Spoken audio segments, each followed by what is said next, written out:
जय हिंद प्यारे साथियों, स्वागत है आप सभी का एक बार फिर से। आइए हम बात करेंगे खोटा क्विज टेस्ट में। हम बात करेंगे टेस्ट नंबर 9 की। इससे पहले हम 8 टेस्ट को कवर कर चुके हैं और इसमें हम 30 क्वेश्चंस को, इंपॉर्टेंट क्वेश्चंस को कवर करेंगे। तो चलिए शुरू करते हैं आज के इस वीडियो सेशन को। आज का पहला सवाल है कि खोटा के आदि कवि ककरा कहल जाए। तो खोटा के आदि कवि कहल जाए श्रीनिवास पानरी जी के। श्रीनिवास पानरी की अगर बात करें तो इनके बारे में पता होगा कि धनबाद जिले के बरवा अड्डा में इनका जन्म होता है 25 दिसंबर 1920 ईस्वी को। इनका निधन 7 अक्टूबर 1986 ईस्वी को हुआ था। तो ये कुछ महत्वपूर्ण फैक्ट आपको याद रखने हैं। इसके अलावे चाहे तो और भी कई सारे फैक्ट को आप याद रख सकते हैं इनसे संबंधित, लेकिन फिलहाल के लिए इतना आपको कम से कम याद रखने हैं। रोपनी के पुलिंग किया था तो हरवाहा होगा, उसका सही आंसर हो जाएगा। अगला सवाल है कि चेंगनी के पुलिंग किया होता है तो चेंगनी के पुलिंग जो होगा वो चेंगना हो जाएगा। नहा धातु के सामान्य रूप किए थे तो नहायक होते हैं, है ना। अगर बोलता कि नहायक धातु रूप किए थे तो नहा होते हैं।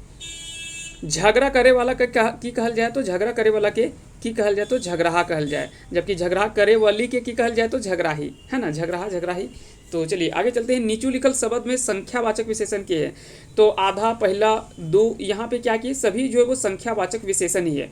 लेकिन अगर याद रखेंगे कि दो जो है यह क्या है, निश्चित मात्रावाचक संख्यावाचक है, जबकि ये भी जो है वो आधा कहीं ना कहीं पहला ये है, जो ये भी कह सकते हैं कि निश्चित संख्यावाचक विशेषण का ही भेद में से आता है। तो इसका सही आंसर क्या हो जाएगा, ऑप्शन नंबर डी, यानी ये सभी एकड़ में सभी जो है वो संख्या ही है। पहला, आधा, दो, ये सभी जो है वो संख्यावाचक विशेषण के अंतर्गत आएगा।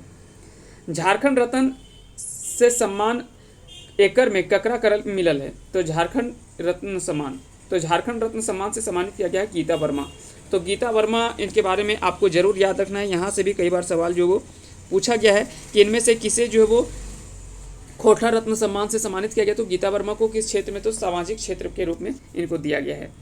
चलिए अगला सवाल है कि हेठे लिखल कौन अक्षर के प्रयोग खोटा में ना करल जाए। तो ड, फ और छ ये सब का तो प्रयोग किया जाता है। री का प्रयोग जो है वो खोटा में नहीं किया जाता है। इसके अलावा खोटा में अंग, त्र, तालब श, मूर्धन्य श, धन संजोगी छ, है ना, ज्ञ, ये सभी का प्रयोग जो वो खोटा में नहीं होता। मूर्धन्य न, ये सभी का प्रयोग जो वो खोटा में नहीं किया जाता। ये भी चीज़ें आपको याद रखनी।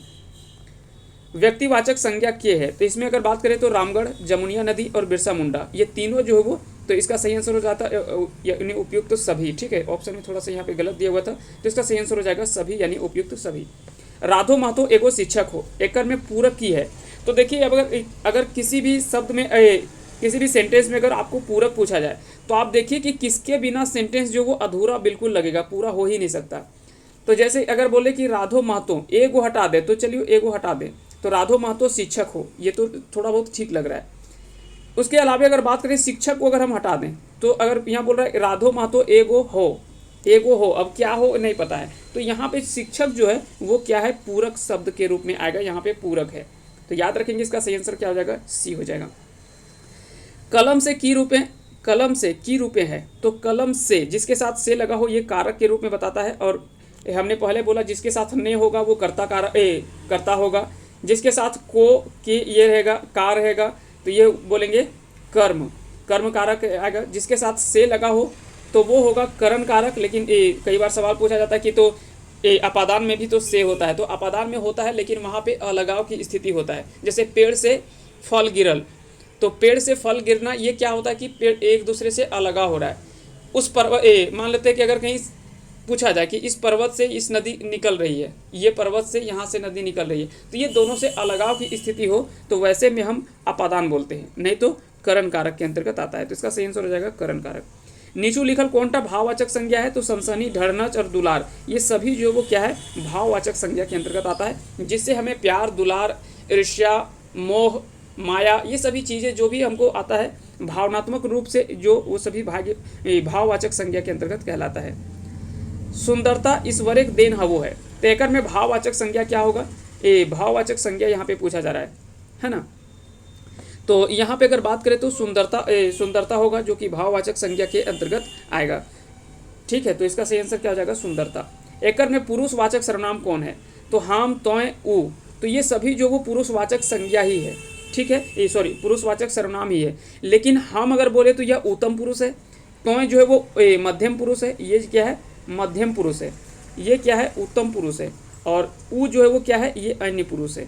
तो ये तीनों जो वो पुरुषवाचक सर्वनाम ही है, लेकिन इसमें ये हम जो होगा वो उत्तम पुरुष होगा, तो जो है वो मध्यम पुरुष होगा, और ऊ जो है वो अन्य पुरुष होगा। ये तीनों चीज़ आपको याद रखनी है। हम कायल घर जीवो, एकर में प्रथम पुरुष के है। तो प्रथम पुरुष अभी हमने बोला कि प्रथम पुरुष, द्वितीय पुरुष, तृतीय पुरुष, इस तरह से भी पूछा जाता है। तो प्रथम पुरुष हो गया हम, द्वितीय हो गया त्वय या तो है ना त्वय हो गया, और ऊ क्या हो गया, तृतीय पुरुष हो गया।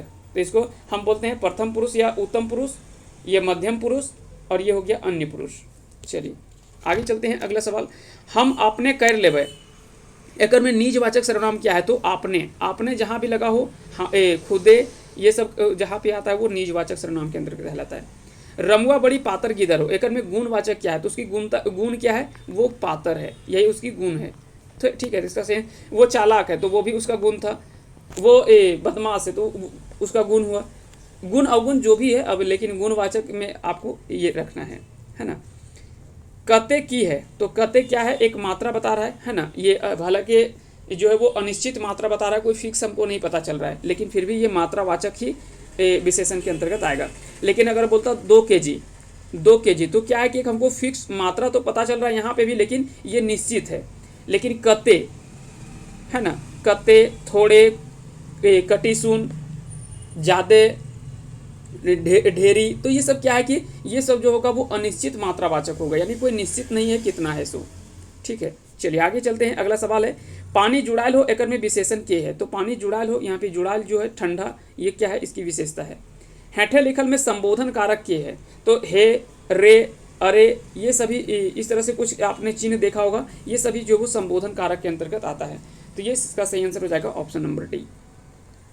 आजी के पुलिंग की होते हैं? तो आजी के पुलिंग आजा होते हैं। चास के माने की हुए, तो खेती बाड़ी को ही चास कहा जाता है ना। हेठक कौन वाक्य वर्तमान काले है? तो हेठक कौन वाक्य जो है वर्तमान काले हैं? तो तुम पढ़े हैं, ये हो जाएगा कि तुम पढ़ रहे हैं, यानी तू पढ़ रही।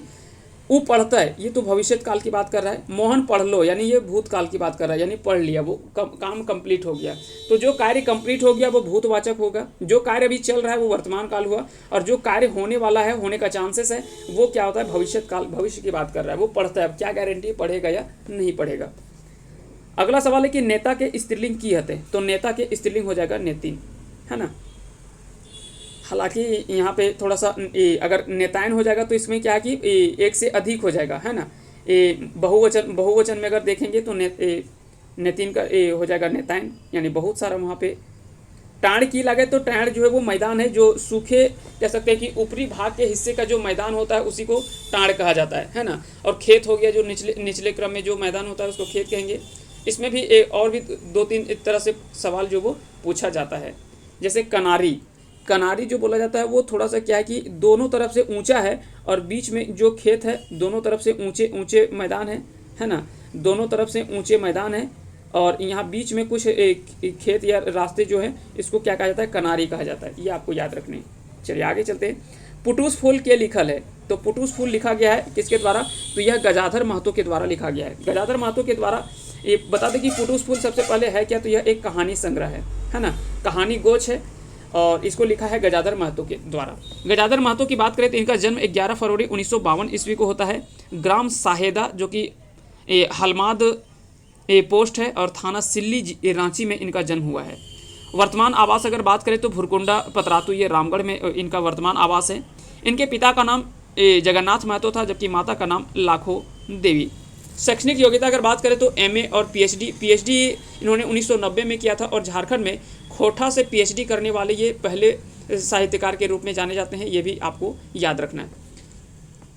इसके अलावा कुछ इनकी कृतियों के बारे में बात करें तो पुटूस फूल, मरीचिका जो कि एक लघु कथा संग्रह है, हिंदी व्याकरण, अब ना रहा पटायल, यानी अब सो के मत रहो, खोटा लेख, इसके अलावा खोटा लोक कथा, और भी कई तरह से इन्होंने रचनाएं की है ना। इसके अलावा अगर बात करें इनके कुछ सारांशों के बारे में तो कई तरह से इनको सम्मानित भी किया गया, कई सारे सम्मान से इनको सम्मानित किया गया है। तो ये कुछ महत्वपूर्ण फैक्ट था डॉक्टर गजाधर महतो के बारे में। धनपत महतो कहाँ के रहे वाला हथिन? तो याद रखेंगे इसका जो सही आंसर हो जाएगा वो हो जाएगा भुरकुंडा। भुरकुंडा है कहाँ पे? तो अभी हमने बात किया भुरकुंडा जो ये पतरातू थाना रामगढ़ जिले में स्थित है। तो भुरकुंडा के रहने वाले धनपत महतो। ये भी खोटा के साहित्यकारों में से एक माने जाते हैं, इनके बारे में भी आपको याद रखना है। अनीता कुमारी खोटा के की लगे, तो अनीता कुमारी जो है वो क्या है, एक कलाकार है, खोटा कलाकार है। मोमेरा बेगम मोमेराएँ की लिखल है, तो यह इसके द्वारा लिखित रचना जो है वो है दीनेक दिया। दीनेक दिया कई बार पूछा गया सवाल कि दीनेक दिया किसके द्वारा लिखा गया है, तो मोमेरा बेगम के द्वारा लिखा गया है। कौन क्षेत्र में बेस काम करे के लेल शिवनंदन पांडे गरीब के खोटा रत्न मिलल है। तो सबसे पहले शिवनंदन पांडे गरीब जी के बारे में हम थोड़ा सा बात करते हैं। इनका जन्म गिरिडीह जिला के देवरी प्रखंड में हुआ था, ये आपको याद रखना है। 18 सितंबर 1956 ईस्वी को इनका जन्म हुआ था, शिवनंदन पांडे गरीब का। इनको गरीब उपनाम से जाना जाता है, तो गरीब जो है उपनाम है। कई तरह के साहित्यकारों का उपनाम जो वो ये है, जैसे ए के झा को झारपात कहा जाता है, ए के झा को झारपात कहा जाता है ना। तो इस तरह से सव्यसाची जो है वो बी एन ओहदार को सव्यसाची कहा जाता है, सव्यसाची जो है वो बी एन ओहदार को कहा जाता है। चित्रंजन महतो को चित्रा उपनाम से जाना जाता है ना। तो इस तरह से कई अलग अलग साहित्यकारों का अपना अपना जो है वो उपनाम से संबोधित किया जाता है। तो ये सारी चीज़ें याद रखेंगे। इसके अलावा और भी कई सारे ऐसे साहित्यकार हैं जिनका अलग अलग उपनाम से जाना जाता है। जैसे विश्वनाथ दसौंधी को राज उपनाम से जाना जाता है, बंसीलाल को बंसी उपनाम से जाना जाता है, शांति भारत वो भारत उपनाम से जाने जाते हैं, विश्वनाथ नागर उनको नागर उपनाम से जाना जाता है, शिवनाथ परमानिक को मानिक उपनाम से जाना जाता है, दिनेश कुमार दिनमणि उपनाम से जाना जाता है, गोविंद महतो को जंगली उपनाम से जाना जाता है, गोविंद महतो जंगली, शिवदयाल सिंह को शिवदीप, प्रदीप कुमार को दीपक उपनाम से, सुरेश कुमार विश्वकर्मा जिनको शॉर्ट फॉर्म में सुकुमार कहा जाता है, कैलाश महतो व्यथित, जनार्दन गोस्वामी व्यथित, गिरधारी गोस्वामी आकाश खूंटी के नाम से जाना जाता है, सिराजुद्दीन अंसारी को सिराज कहा जाता है, सिराज के उपनाम से जाना जाता है, श्याम सुंदर महतो को श्याम से, शिवनंदन पांडे को गरीब, गजाधर महतो को प्रभाकर उपनाम से जाना जाता है, ये भी याद रखना है, शेखर गंवार के उपनाम से जाने जाते हैं, भुवनेश्वर दत्त शर्मा व्याकुल के उपनाम से जाने जाते हैं, महेश को गुलवार उपनाम से जाने जाते हैं, परितोष कुमार जो है वो प्रजापति उपनाम से जाने जाते हैं, वासुदेव महतो जो है वो बिहारी उपनाम से जाने जाते हैं, है ना। प्यारे हुसैन को प्यारे कहा जाता है, चित्रंजन महतो चित्रा हम पहले बता दिया, बहादुर पांडे को झिंगफुलिया कहा जाता है। कई बार सवाल यह पूछा गया है कि झिंगफुलिया उपनाम से कौन जाने जाते, तो बहादुर पांडे। कृष्णचंद्र दास को आला उपनाम से जाना जाता है, महेंद्र नाथ गोस्वामी सुधाकर, वासुदेव महतो को पढ़ाकू उपनाम से जाना जाता है। यह भी सवाल पूछा गया इनमें से किस खोटा साहित्यकार को पढ़ाकू उपनाम से जाना जाता है, तो वासुदेव महतो को, जबकि सव्यसाची डॉक्टर बी एन ओहदार को कहा जाता है। तो उम्मीद करते हैं कि आज का वीडियो सेशन आप सभी को पसंद आया होगा। अगर पसंद आया होगा तो इस वीडियो को लाइक करें, साथ ही साथ चैनल पे नए हैं तो चैनल को सब्सक्राइब कर दें। और आपको यहाँ से एक सवाल का जवाब देना है कि मातृभाषा के संपादक का नाम आपको बताना है कि मातृभाषा जो है वो कहाँ से उसका संपादन होता था, और उसके संपादक का नाम आपको बताना है। मातृभाषा जो पत्रिका था उसके बारे में आपको बताना है कि यह पत्रिका का संपादन कब हुआ था, कहाँ से इसका संपादन होता था, और इसके संपादक जो थे उसका नाम आपको बता देना है कमेंट करके। तो चलिए मिलते हैं अगले वीडियो में, तब तक के लिए आप सभी को ढेर सारी शुभकामनाएं। जय हिंद, जय भारत।